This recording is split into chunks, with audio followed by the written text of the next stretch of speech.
Hey guys, this is CJ Murray, and you are listening to my podcast.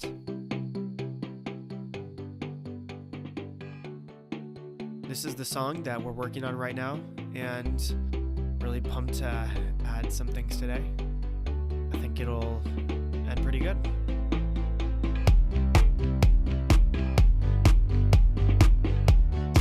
I gotta be careful how much of that I show, lest any of you guys get tired of it. Okay, well, one big change today that I'm wanting to focus on is right now I switched my input voiceover from Ableton to, well, it was originally going to be Pro Tools. I don't have Pro Tools open anymore. But it was taking up like 1.5 gigs of computer memory, and that is not good when competing with Ableton because, as we all know, or I guess a good chunk of us would know, Ableton takes up a lot of computer memory. But I do have the free version of Waveform, and so I have my input running through a track on Waveform. Actually, I can delete these, except I don't know how to delete them. Yeah, see, that's pretty intuitive, deleting that. And then I figured out how to set up a signal chain, get the input, get the effects on. And the idea is that then when I'm soloing stuff on my project, like, you know, like that, or yeah, you get the idea. So I can solo things out and not have to undo this top one again and again and again. My main critique of the gate on Waveform is that it doesn't have like an ease off. See, the release is different from the hold. Right now, the hold is like a hold. You know, it's holding for, so I'll increase that to like a minute. See, if I do this, then it holds for a whole second. Cool. But the release is supposed to add more of a fade that Ableton does, and Pro Tools does as well. And it just doesn't have it in Waveform. So why am I not just pulling up another gate plugin that I have? Oh, because I didn't scan all my other plugins yet. 1 second, guys. Okay, so I now have 2 expanders out, and I'm going to compare and contrast these. So this is the stock plugin in Waveform for the gate, so there's no noise now. The release, it's pretty drastic. You'll hear that I added the same drasticness to the solid dynamics. So that gate is off from Waveform now, and now here is the Waves solid dynamics gate on. Okay, so this has a compressor with it. In fact, I'm going to lower that ratio on the compressor a tad. I think I like that. Ooh, and the release on the compressor, I think I'll increase as well. I'm going to raise the threshold just a little bit. So what I like about this one is the compressor, I think, makes my voice better. And then the release seems to be a bit more natural. It didn't have the fade off like I was talking about with Ableton. However, though, I think I do like this, so I think I'm sold. And where Ableton was taking up how much memory? Like 1.8 gigs. Waveform isn't even stacking up here, and I apparently have preview at 288. So yeah, congrats, Waves. Yeah, Waves and Waveform 288. So cool, nice, sweet. So now that we have that taken care of, we can move on to what we've all been waiting for, or really just me, because I don't know how many people are watching this. Okay, so quick review. I'm really happy with the beginning. The bass comes in halfway through that, the first verse. That happens. You know what? That's really solid for now. I don't think I need to change a whole lot about that. And then, let's see.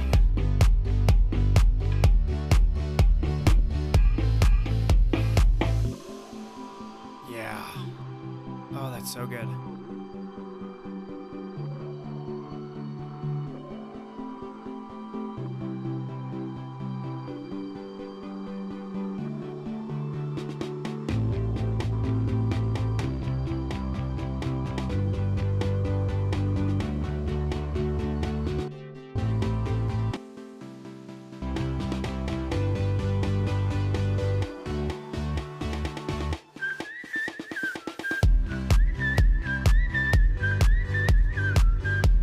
Okay, so one thing I'm going to take care of right away is on the right side on the hook buildup. I'm hearing some air on the right, and I don't think I like that. I mean, it's cool, but I think it's not conducive. Yeah. Well, you know what we could do is we could increase it as we went too. So let's do that actually. Let's try that.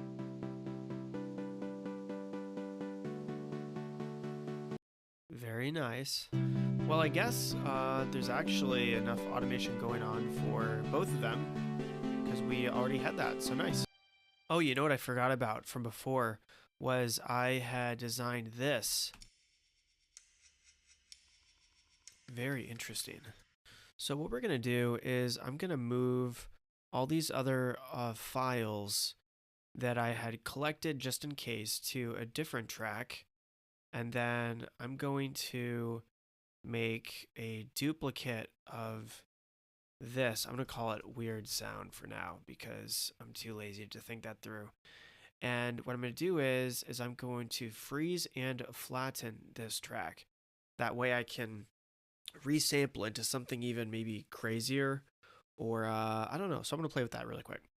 You know, I think that I'm going to whip out Shaper Box 3 because there's always some really cool presets in here. This is pretty weird.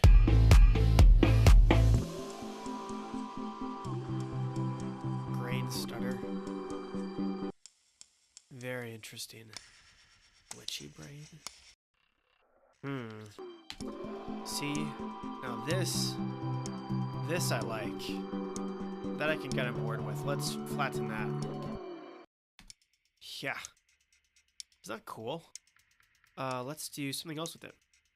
Okay, so after messing with this a whole lot, unnecessarily so, I've come to a conclusion that what I really don't like in this mix is that the beginning transients, it's not adding a lot.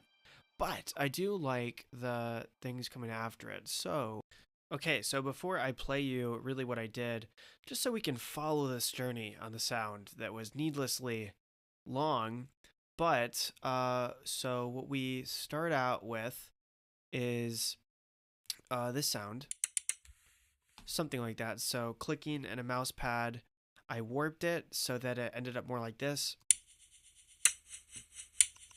And then after that, then I glitched it more like that through a needless amount of effects.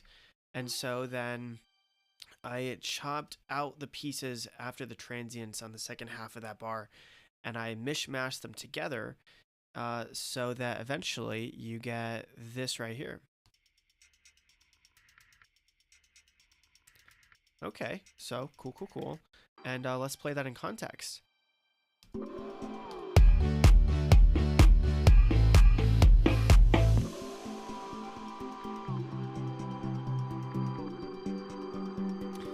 kind of want to add some Brower motion to that now.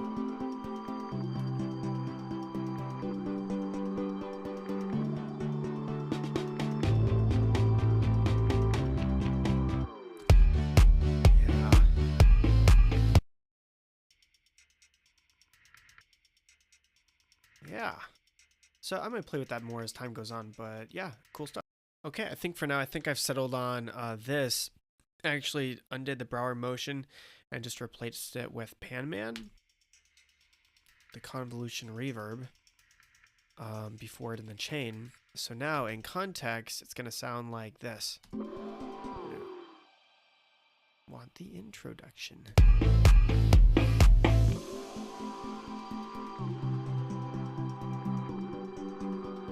I like it. I think it's cool.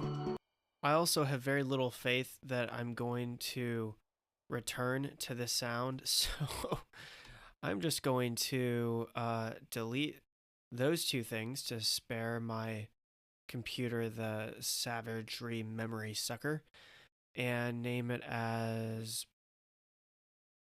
oh my word, tap pan click. I don't even know how you're supposed to subtitle that. So, and then while I'm at it, I think I will freeze that. You know, looking over all these tracks, I think I need to do some good old-fashioned organizing. So give me a second. There is no sound coming out of this one, and there's no title, so you're gone. My friend Mark probably would not be the biggest fan of me showing you this, and I won't use it in the song, but nonetheless, he did this. It's his mouth guitar.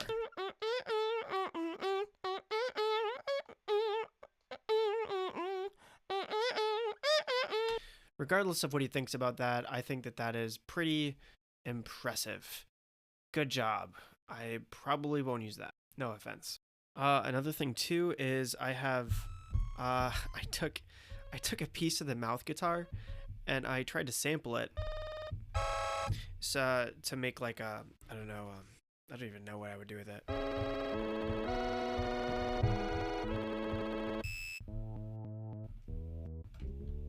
You know, that probably actually.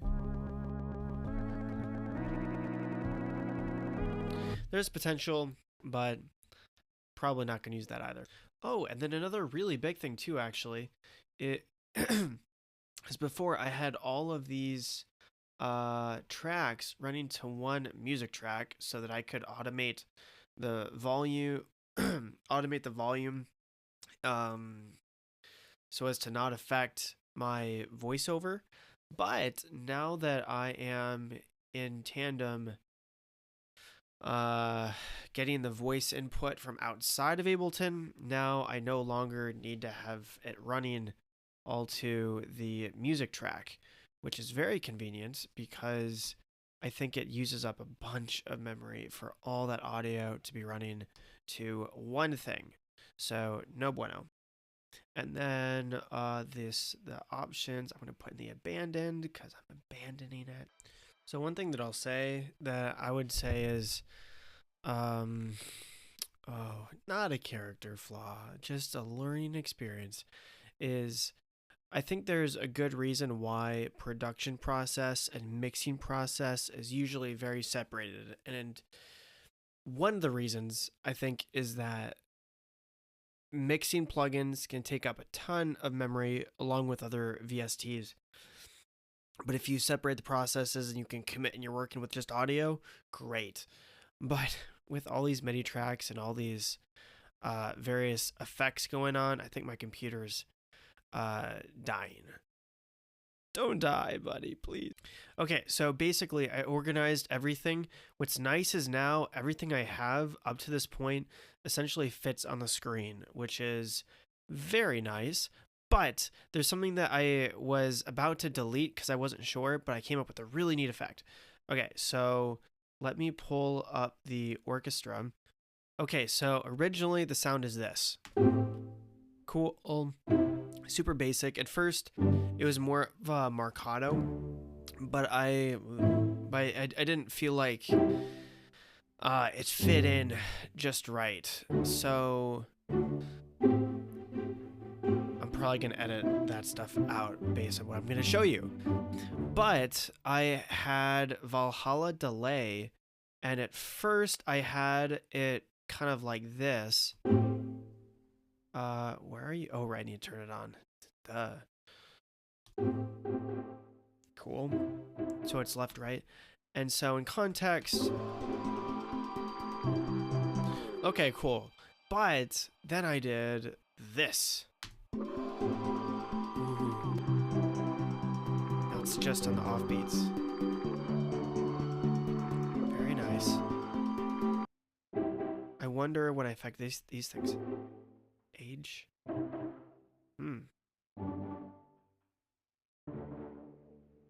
Drive. Ooh. Yes. Whoa.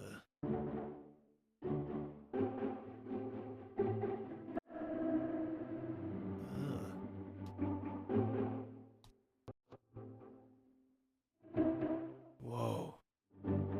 Very interesting. Okay, let's do that in context.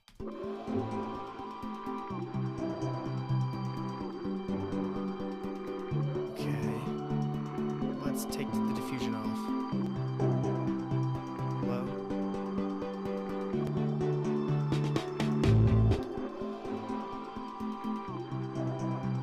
preserve that low end. I'm gonna take the H down. Nice.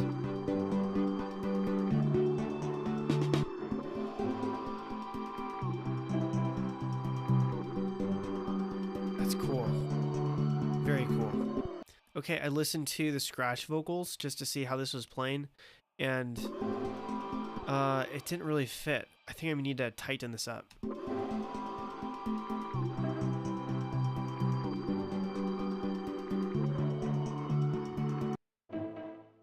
Yeah? Yeah.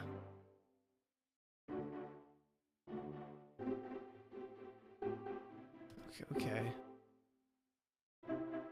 Slow. A little bit of this.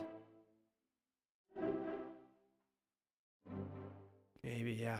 Okay, so this is really sad. I'm gonna freeze this track, and I think I'm gonna put it in the abandoned, because, you know, I'm just trying it out with everything else, and I'm not feeling it. It just, yeah, so gonna move on.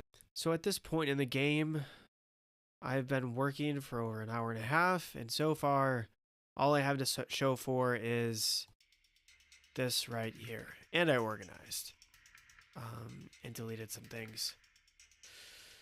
Well, I mean, could be worse, right? I did freeze a bunch of the other VST tracks, and wow, who knew? My computer can breathe again. Okay, I am back, and though it is, I guess, 17 minutes and a half for the video for you guys, it's been 2 hours, 40 minutes.